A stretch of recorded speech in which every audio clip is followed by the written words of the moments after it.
আপনি সুখী হতে চান? সুখ কীভাবে পাবেন? ঠিক আছে, আমি আপনাদের একটুখানি অন্তত বলি কিভাবে পাবেন। আশা করি ভালো লাগবে। নমস্কার, রিয়েলাইজেশন ব্লগে সবাই ভালো থাকবেন। সবাইকে অভিনন্দন।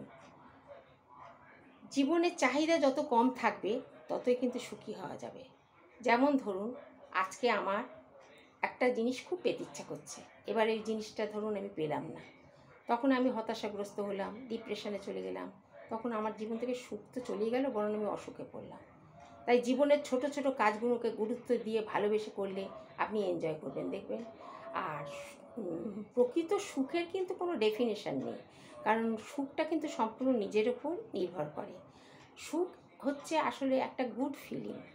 যেমন ধরুন, কোনো একটি ছেলে, সে চাকরি পেয়েছে নিজের যোগ্যতায়, চাকরিটা সে পরীক্ষা দিয়ে পাশ করে পেয়েছে, সে অত্যন্ত সুখী, কারণ নিজের যোগ্যতায় নিজের অর্জিত জিনিস সে পেয়েছে।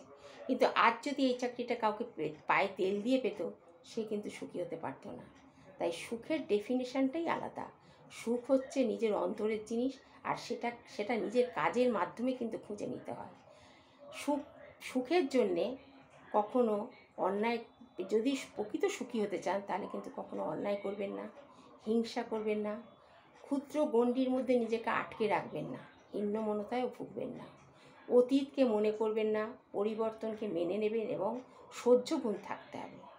কারণ আমরা জানি প্রত্যেকটা মানুষের মধ্যে কিন্তু একটা নিজস্বতা আছে, আর প্রত্যেকের মধ্যেই কিছু না কিছু ট্যালেন্ট থাকে।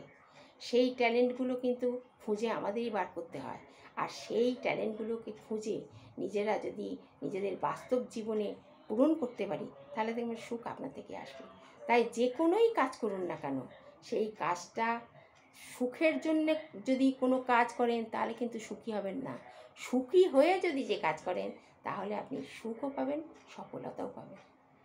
ভালো লাগলে কিন্তু আমাকে সাবস্ক্রাইব করতে ভুলবেন না, আর লাইক তো করবেনই।